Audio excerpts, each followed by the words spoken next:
প্রিয় শিক্ষার্থীরা, আশা করি তোমরা ভালো আছো। আজকে তোমাদের সাথে আমি অষ্টতলকীয় বিন্দু গ্রুপ এই টপিকটা নিয়ে আলোচনা করব।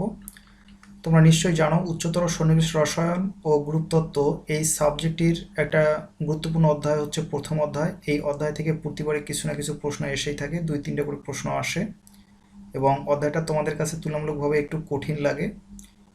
তো আশা করি তোমরা যদি খুব মনোযোগ সহকারে আজকের এই লেকচারটা খেয়াল করো তাহলে তোমাদের অনেকগুলো বিষয় খুব সহজ হয়ে যাবে। তো অষ্টতলকীয় বিন্দু গ্রুপকে আমরা ওএইচ দ্বারা সূচিত করি এবং অষ্টতলকীয় যৌগগুলো মূলত এই বিন্দু গ্রুপের অন্তর্ভুক্ত। অষ্টতলকীয় যৌগগুলো যেমন মনে করো যে সালফার হেক্সাফ্লোরাইড একটা অষ্টতলকীয় যৌগ। এই যৌগগুলোর মূলত অষ্টতলকীয় বিন্দু গ্রুপ গঠন করে এবং এই গ্রুপের যে উপগ্রুপগুলো আছে সেগুলো কিভাবে গঠন করা যায় সেই বিষয়টা আজকে আমি তোমাদেরকে দেখাবো। তো একটা অষ্টতলকীয় স্ট্রাকচারের গঠন কেমন হয় আমরা একটু খেয়াল করি। দেখো, এখানে তোমরা একটা ঘনক দেখতে পাচ্ছ। তোমরা নিশ্চয়ই জানো যে একটা ঘনকের 6টা তল থাকে। সামনে একটা তল, পিছনে একটা তল, বায়ে একটা তল, ডানে একটা তল, উপরে একটা তল এবং নিচে একটা তল। এই যে 6টা তল থাকে, এইরকম একটা ঘনকের ভিতরে যদি আমরা একটা অষ্টতলকীয় স্ট্রাকচার খেয়াল করি, এই সবুজ অংশটা দেখতে পাচ্ছ একটা অষ্টতলকীয় স্ট্রাকচার প্রকাশ করছে। তাহলে এই অষ্টতলকীয় স্ট্রাকচারটার যে শীর্ষগুলো থাকবে, প্রত্যেকটা শীর্ষ কিন্তু দেখো ঘনকের প্রত্যেকটা তলের ঠিক মধ্যবিন্দুকে স্পর্শ করে অবস্থান করে। অর্থাৎ উপরের তলে এই শীর্ষটা উপরের তলের মধ্যবিন্দুকে স্পর্শ করে আছে, এই শীর্ষটা ডান দিকের তলের মধ্যবিন্দুকে স্পর্শ করে আছে, এই শীর্ষবিন্দুটা সামনের তলটার মধ্যবিন্দুকে স্পর্শ করে আছে, এই তলটা বাঁ দিকের তল এই শীর্ষটা বাঁ দিকের তলের মধ্যবিন্দুকে স্পর্শ করে আছে, এটা এই তলটা তোমার নিচের তলটা এই শীর্ষটা নিচের তলের মধ্যবিন্দুকে স্পর্শ করে আছে। এভাবে একটা অষ্টতলকীয় স্ট্রাকচারকে যদি আমরা একটা ঘনকের মধ্যে আবদ্ধ বিবেচনা করি তাহলে আমরা দেখতে পাই যে এই অষ্টতলকীয় গঠনটার ক্ষেত্রে প্রত্যেকটা শীর্ষ ঘনকের প্রত্যেকটা তলের মধ্যবিন্দুকে স্পর্শ করে এবং কেন্দ্রীয় পরমাণুটা এই ঘনকটার কেন্দ্রে অবস্থান করে। তো এরকম একটা সরল গঠন তোমরা এখানে লক্ষ্য করো। এখানে আমি একটা সরল গঠন তুলনামূলকভাবে দেখিয়েছি। এই গঠনটাতে একটা বিষয় দেখা যাচ্ছে যে একই সমতলে 4টা থাকছে এবং এই সমতলের উপরে একটা শীর্ষ থাকছে এবং নিচে একটা শীর্ষ থাকছে, আর কেন্দ্রে থাকছে কেন্দ্রীয় পরমাণু। যেমন যদি সালফার হেক্সাফ্লোরাইড হতো তাহলে এই কেন্দ্রে থাকতো সালফার এবং 6 শীর্ষবিন্দুর দিকে 6টা ফ্লোরিন থেকে একটা অষ্টতলকীয় গঠন সৃষ্টি করত। তা এই অষ্টতলকীয় গঠনের মধ্যে যে প্রতিসম ক্রিয়াগুলো সম্পাদন করা যায় সেটাই মূলত আমি আজকে তোমাদেরকে দেখাবো। তা তোমরা নিশ্চয়ই জানো প্রতিসম ক্রিয়া কী এবং প্রতিসম ক্রিয়াগুলো কত রকমের। একটু শুধু মনে করিয়ে দেই। প্রতিসম ক্রিয়াগুলো তোমরা নিশ্চয়ই জানো 5 রকমের। একটা হচ্ছে অনন্য ক্রিয়া, দ্বিতীয়টা হচ্ছে আবর্তন ক্রিয়া বা প্রকৃত আবর্তন ক্রিয়া, তৃতীয়টা হচ্ছে প্রতিফলন ক্রিয়া, চতুর্থটা হচ্ছে অপ্রকৃত আবর্তন ক্রিয়া এবং পঞ্চমটা হচ্ছে ইনভার্সন ক্রিয়া বা উল্টায়ন ক্রিয়া। তো এখানে একটা বিষয় দেখো, এখানে আমি তোমাদেরকে 3টা C4 অক্ষ দেখিয়েছি। এটা একটা C4 অক্ষ। এই অক্ষগুলো মূলত একটা শীর্ষ থেকে শুরু করে কেন্দ্র দিয়ে আর একটা শীর্ষ দিয়ে বের হয়ে গেছে। একইভাবে এই শীর্ষ থেকে শুরু করে কেন্দ্র দিয়ে অপর শীর্ষ দিয়ে বের হয়ে গেছে, এই শীর্ষ দিয়ে শুরু করে কেন্দ্র দিয়ে বিপদ শীর্ষ দিয়ে বের হয়ে গেছে। এইভাবে এখানে 3টা C4 অক্ষ আছে। নিশ্চয়ই তোমরা বুঝতে পারছো যে C4টা কী জিনিস। সি হচ্ছে এখানে আবর্তন বোঝাচ্ছে, আর 4 এই বিষয়টা বোঝাচ্ছে যে যদি এই যৌগটাকে আমরা 0-360 ডিগ্রি আবর্তন করি তাহলে এই 360 ডিগ্রি আবর্তনের পথে এই স্ট্রাকচারটা আমাদের কাছে একই রকম মনে হবে 4 বার। তো একটা বিষয় খেয়াল করো, এখানে তাহলে আমরা যে আবর্তন ক্রিয়াটা যখন সম্পাদন করব অর্থাৎ C4 অক্ষের সাপেক্ষে যখন আমরা এই স্ট্রাকচারটার উপরে বা এই অণুটার উপরে যদি আমরা আবর্তন ক্রিয়া সম্পাদন করি তাহলে আমরা দেখতে পাবো যে আমাদের কাছে 4 বার আদি অবস্থা অনুরূপ হবে। অর্থাৎ যদি আমি প্রথমে এই C4 অক্ষটার ক্ষেত্রে যদি বিবেচনা করালে যদি আমি ঘড়ি কাঁটার বিপরীতে যদি আমি আবর্তন করি তাহলে দেখো প্রথমবার যদি আমি 90 ডিগ্রি ঘুরাই তাহলে আমার এই ফ্লোরিনটা এখানে আসবে এই ফ্লোরিনটা এখানে চলে আসবে, এই ফ্লোরিনটা আসবে এখানে, এবং যথারীতি এই ফ্লোরিনটা আসবে এখানে।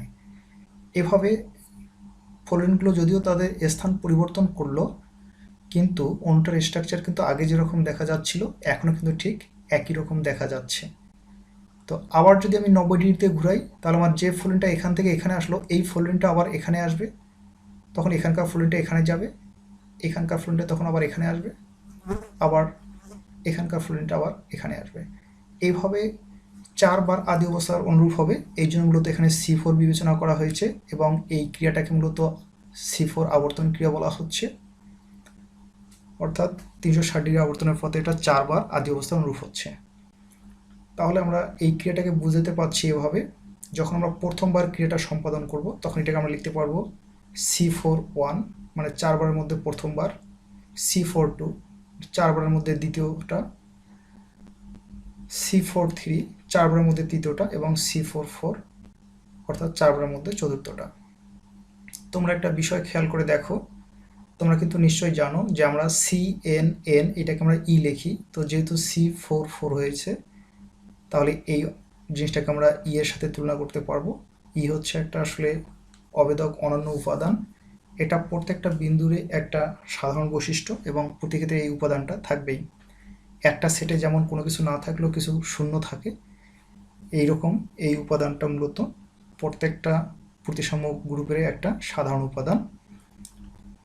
এখানে আর একটা বিষয় খেয়াল করে দেখো, যখন আমরা C4-2 করেছি তখন এটা কিন্তু C2 ক্রিয়ার অন্তর্গত হয়েছে, অর্থাৎ অক্ষের সাপেক্ষে যদি আমরা 2বার আদি অবস্থার অনুরূপ অবস্থা পাই তাহলে যে ক্রিয়াটা সম্পাদিত হয় সেরকমটা হবে।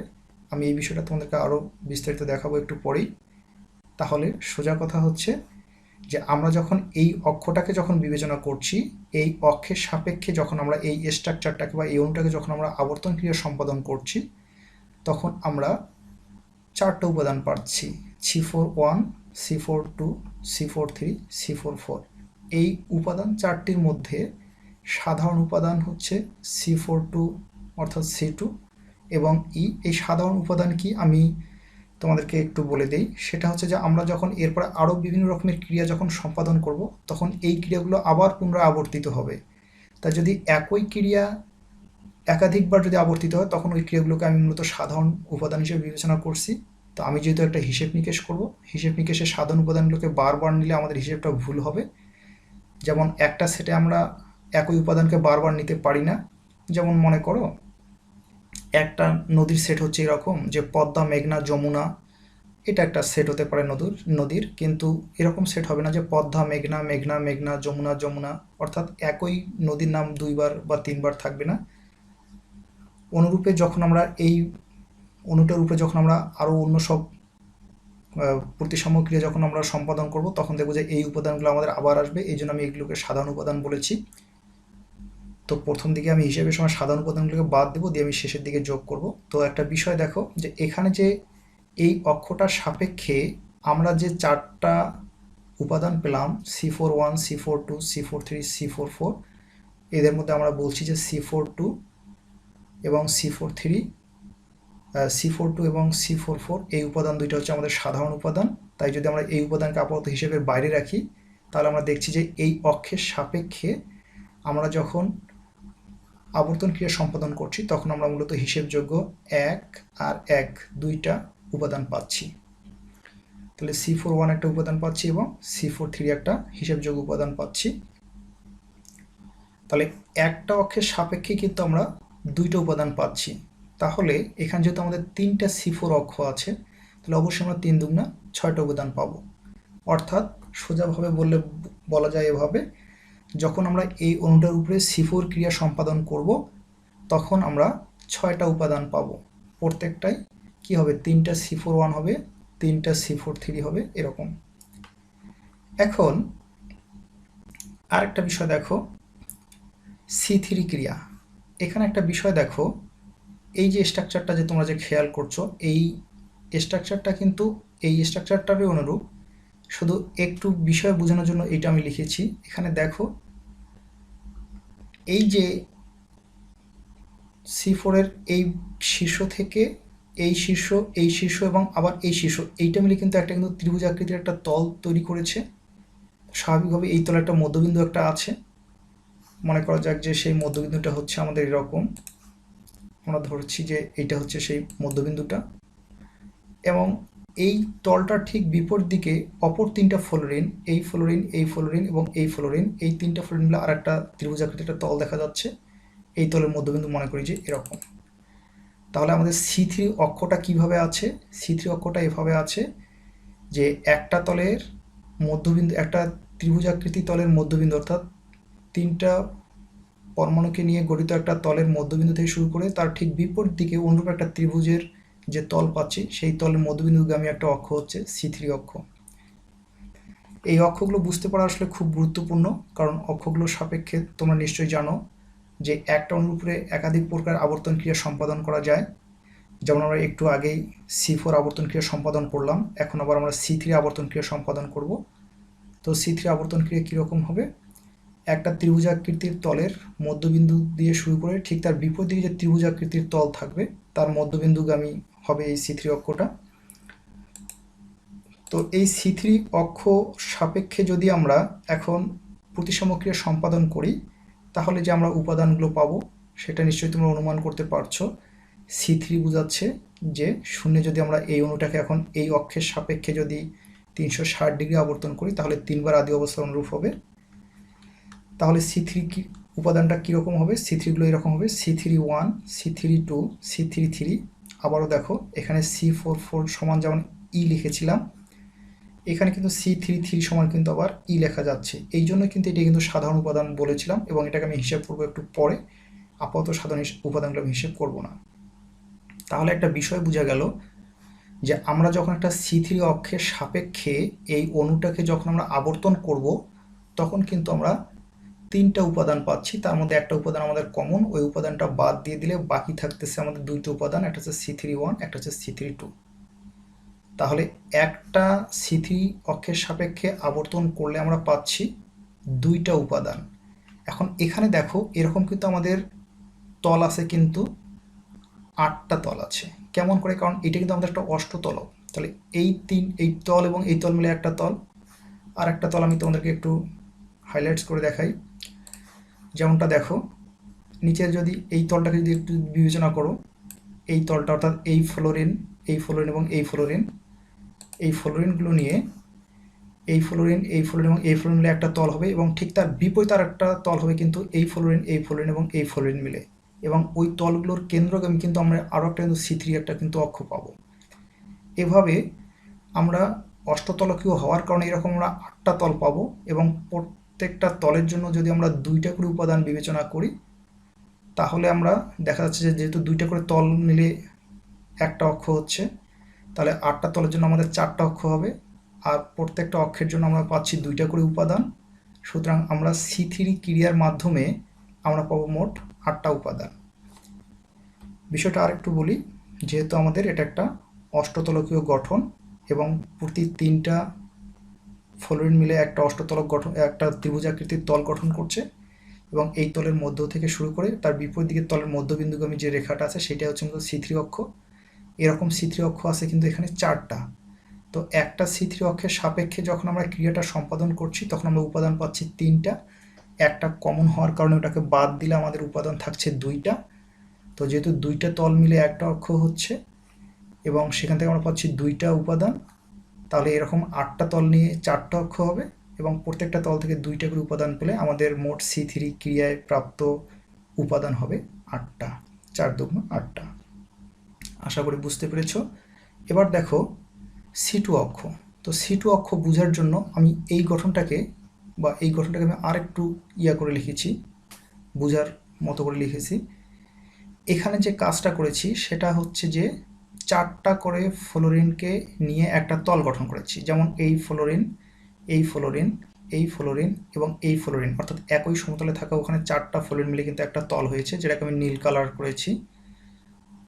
এই তলটার কিন্তু ঠিক মাঝ বরাবর, সেটা এদিক দিয়েই হোক অথবা এদিক দিয়েই হোক, যেদিক দিয়েই বিবেচনা করো না কেন, এই মাঝ বরাবর যদি আমরা একটা রেখা কল্পনা করি, তাহলে এই রেখাটা কিন্তু এই সম্পূর্ণ অণুটাকে কিন্তু সমান দুইটা ভাগে ভাগ করবে।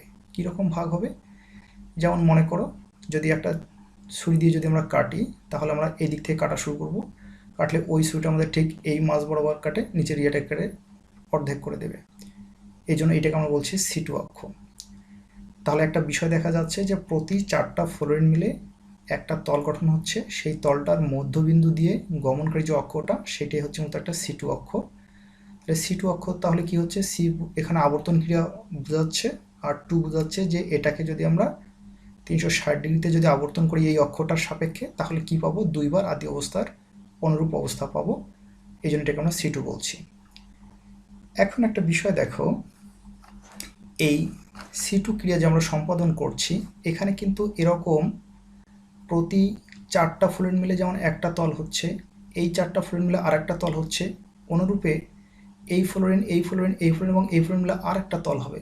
তাহলে আমরা এই 4টা করে ফ্লোরিন মিলে যখন একটা তল গঠন করব, তখন আমরা সেই তল পাবো, 3টা তল পাবো। আর প্রত্যেকটা তলের জন্য আমরা 3টা C2 অক্ষ পাবো। তো C2 অক্ষ পেলে আমরা প্রত্যেকটা C2 ক্রিয়ার জন্য আমরা 2টা করে উপাদান পাবো।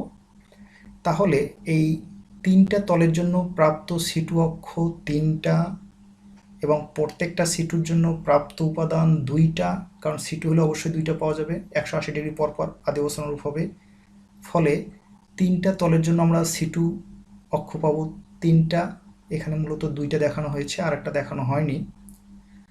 আর এই C2 অক্ষ পাওয়ার তাহলে হচ্ছে আমাদের 3টা তলের জন্য 3 দুগুণ 6টা। তাহলে এখানে আমরা দেখো C2 পাচ্ছি কিন্তু 3 দুগুণ C2 পাবো আমরা 3 দুগুণ 6টা পাবো। এখানে সেইটা C2 হচ্ছে আমাদের 6টা। আর এখানে কিন্তু আর একটা বিষয় দেখো, আমি C2 আর এক রকমের পেয়েছিলাম এইখানে কিন্তু আমি সেটা পেয়েছিলাম যে C4 এইটার যে C2 হয় সেই C2 কিন্তু পেয়েছিলাম 3টা, কারণ এখানে কিন্তু অক্ষ ছিল 3টা। প্রত্যেকটা অক্ষের জন্য এরকম করে একটা করে C2 পেয়েছিলাম। তাহলে যেহেতু এখানে 3টে অক্ষ ছিল, এই 3টে অক্ষ থেকে আমি 3টা C2 পেয়েছিলাম। তাহলে এখানকার C2 পেলাম 3টা, আর এখানকার এই অবস্থার C2 আমি অক্ষ পেলাম 3টা। অক্ষের উপাদান অক্ষের সাপেক্ষে আবর্তন করে উপাদান পাচ্ছি। তাহলে আমি এখানে 3টার প্রত্যেকটার 2টা করে পেলে 3 দুগুণ 6টা। তাহলে এখানে পেলাম 3টা উপাদান, এখানে পেলাম 6টা উপাদান, মোট উপাদান হচ্ছে কিন্তু আমার 9টা। এগুলোই হচ্ছে মূলত এখানে আবর্তন ক্রিয়া সম্পাদন করা হয়েছে এই অণুটার উপরে। একটা বিষয় স্পষ্ট, একটা অণুর উপরে একাধিক কিন্তু আবর্তন ক্রিয়া সম্পাদন করা সম্ভব। এখানে যেরকম 3 প্রকার আবর্তন ক্রিয়া ছিল, এবং আমরা একটা বিষয় জানি যে এই আবর্তন ক্রিয়াগুলোর মধ্যে যার মান, যে আবর্তনের সর্বাধিক পরিমাণ মান পাওয়া যায়, যেমন এখানে C4, এই আবর্তন ক্রিয়া হচ্ছে প্রাইমারি আবর্তন ক্রিয়া, আর বাকিগুলো হচ্ছে গৌণ আবর্তন ক্রিয়া। তো এখন আমরা আর এক প্রকার আবর্তন ক্রিয়া পাবো, সেটা হচ্ছে অপ্রকৃত আবর্তন ক্রিয়া। তোমরা নিশ্চয়ই জানো যে অপ্রকৃত আবর্তন ক্রিয়া কি, একটু শুধু মনে করিয়ে দেই। অপ্রকৃত আবর্তন ক্রিয়া হচ্ছে যে এটাও কিন্তু একটা আবর্তন ক্রিয়া, এবং অবশ্যই আবর্তন করতে চাইলে একটা অক্ষের সাপেক্ষে আবর্তন করতে হবে। যেমন এখানে C4 এর সাথেই কিন্তু একটা অক্ষ হচ্ছে S4। তো অপ্রকৃত আবর্তন ক্রিয়া কাকে বলা হচ্ছে? বলা হচ্ছে যে যখন কোনো অক্ষের সাপেক্ষে একটা অণুকে আবর্তন করে আনুভূমিক তলের উপরে তার প্রতিফলন ঘটানো হয়, হওয়ার ফলে যদি আদি অবস্থার অনুরূপ যদি আবার অবস্থা পাওয়া যায়, তখন সেটাকে মূলত বলা হচ্ছে অপ্রকৃত আবর্তন ক্রিয়া। তাহলে এখানে একটা অপ্রকৃত আবর্তন ক্রিয়া মূলত 2টা ক্রিয়ার সামষ্টিক রূপ। কয়টা ক্রিয়ার সামষ্টিক রূপ? 2টা ক্রিয়ার সামষ্টিক রূপ। একটা হচ্ছে প্রথমে একটা আবর্তন করতে হবে, সেটা হচ্ছে S, আর তার সাথে আবার কি করতে হবে, একটা সিগমা S, অর্থাৎ একটা আনুভূমিক তলে প্রতিফলন করতে হবে। এই করলে মূলত যেটা হবে, এটাকে আমি S না লিখে যদি N লিখি, এটাকে N লিখি, তাহলে কি হচ্ছে, তাহলে যে বিষয়টা হচ্ছে সেটা হচ্ছে যে প্রথমে একটা আবর্তন করতে হবে একটা অক্ষের সাপেক্ষে, করার পর দ্বিতীয় কাজ হচ্ছে যে একটা আনুভূমিক তলে তার প্রতিফলন নিতে হবে, নিলে টোটাল যে অবস্থাটা হবে সেটাই হচ্ছে মূলত হচ্ছে S, অর্থাৎ অপ্রকৃত আবর্তন ক্রিয়া। তো এখানে এখন আমি যে কাজটা করব সেটা হচ্ছে, একটা বিষয় দেখো, C4 অক্ষের সাথে কিন্তু আমার S4 একটা অপ্রকৃত আবর্তন অক্ষ আছে। ওই অক্ষের সাপেক্ষে যদি এখন আমি আবর্তন করি, তাহলে একটা বিষয় লক্ষ্য করার মতো, সেটা হচ্ছে এরকম,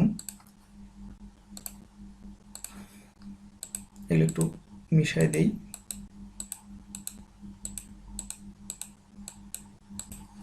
তাহলে এখানে কি হচ্ছে, C4 অক্ষের সাথে একটা আমি S4 অক্ষও পেয়ে যাচ্ছি।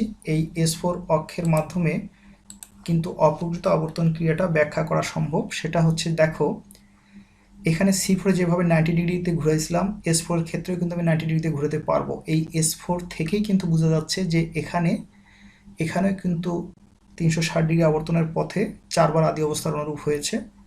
তবে এই আবর্তনের সাথে এই আবর্তনটার একটা পার্থক্য হচ্ছে যে এখানে শুধু আবর্তন ক্রিয়া সম্পাদন করা হয়েছে, আর এই S4 এর ক্ষেত্রে আগে আবর্তন ক্রিয়া সম্পাদন করা হবে, করার পর একটা আনুভূমিক তলে তার ছবি নেওয়া হবে, নিলে যদি আদি অবস্থার অনুরূপ পাওয়া যায় তাহলে কিন্তু এই ক্রিয়াটাকে বলা হবে অপ্রকৃত আবর্তন ক্রিয়া। তো যেমন দেখো, এখন এই অক্ষটাকে যদি আমি একটা S4 অক্ষ বিবেচনা করার ফলে এটাকে আমি যদি 90তে আবর্তন করি তাহলে কি হবে, এই ফ্লোরিনটা আসবে এখানে, এখানকার ফ্লোরিনটা যাবে এখানে, এখানকার ফ্লোরিনটা আসবে এখানে, এবং এইখানকার ফ্লোরিনটা আসবে এইখানে।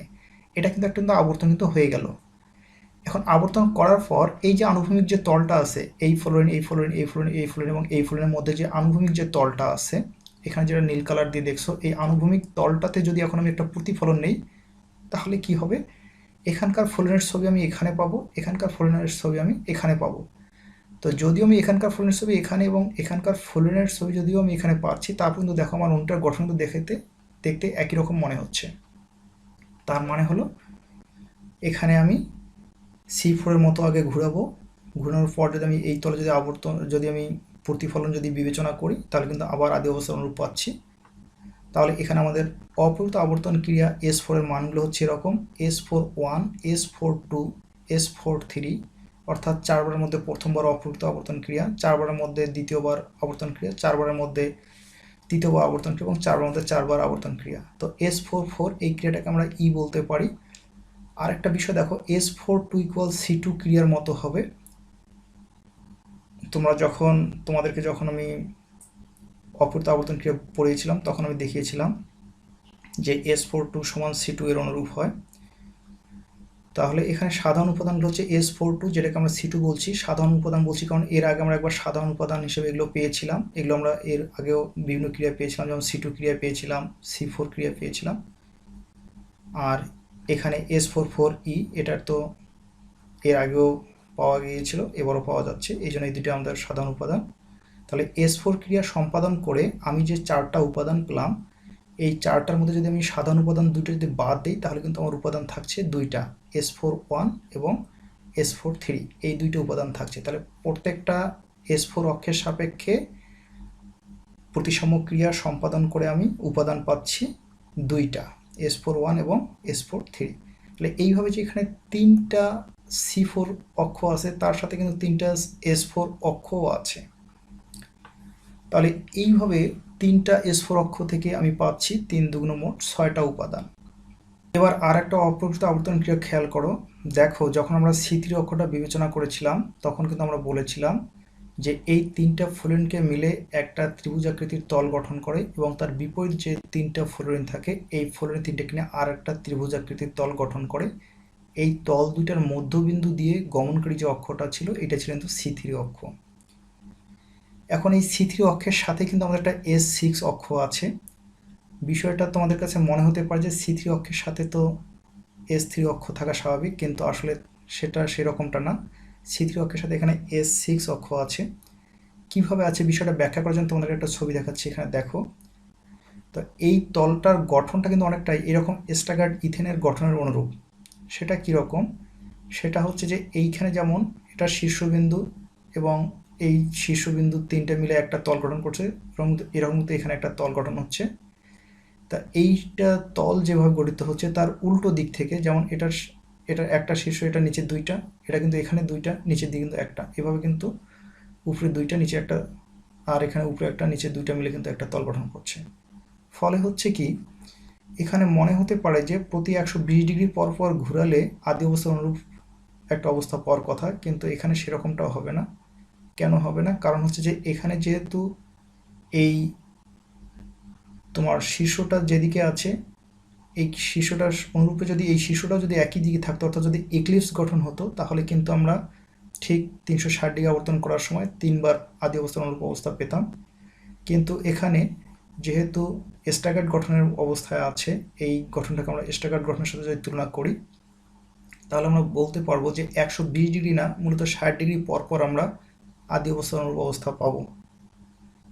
আচ্ছা, তাহলে একটা বিষয় দেখো, তাহলে এখান থেকে যদি আমরা S6 পাই তাহলে স্বাভাবিকভাবে আমরা 6টা উপাদান পাবো এই অপ্রকৃত আবর্তন ক্রিয়াটা থেকে।